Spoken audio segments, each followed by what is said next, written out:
नमस्कार, सत्यदर्शन न्यूज मध्ये आपले स्वागत आहे. मी पायल शहा. एक नजर टाकूया आजच्या ठळक घडामोडीवर. पेट्रोल, डिझेल आणि एलपीजीच्या दराबाबत सर्वात मोठी अपडेट. भारतामध्ये पेट्रोल, डिझेल आणि एलपीजी गॅसचे दर वाढवण्यात आले. दरम्यान आता पुन्हा एकदा कच्चं तेल स्वस्त झाल्यानं पेट्रोल, डिझेलचे दर कमी होतील अशी अपेक्षा व्यक्त करण्यात येत होती.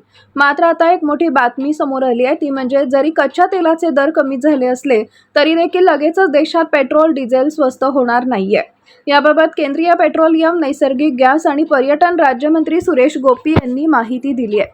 आंतरराष्ट्रीय बाजारात कच्च्या तेलाची किंमत कमी झाली आहे, मात्र याचा फायदा हा लगेचच ग्राहकांना होणार नसल्याचं त्यांनी म्हटलंय. याचं कारण देखील त्यांनी सांगितलंय. जागतिक स्तरावर कच्च्या तेलाच्या किमती कमी झाल्यात, मात्र हे स्वस्त दरातील तेल भारतापर्यंत पोहोचण्यासाठी वेळ लागतो. त्यामुळे भारतामध्ये लगेचच पेट्रोल, डिझेलच्या किमती कमी होणार नसल्याचं गोपी यांनी म्हटलंय. याचाच अर्थ असा की जरी कच्चं तेल स्वस्त झालं असलं तरी देखील पेट्रोल, डिझेलच्या किमती जैसे थे राहण्याची शक्यता असून त्याचा कोणताही फायदा सध्या तरी ग्राहकांना होण्याची चिन्ह नाहीये.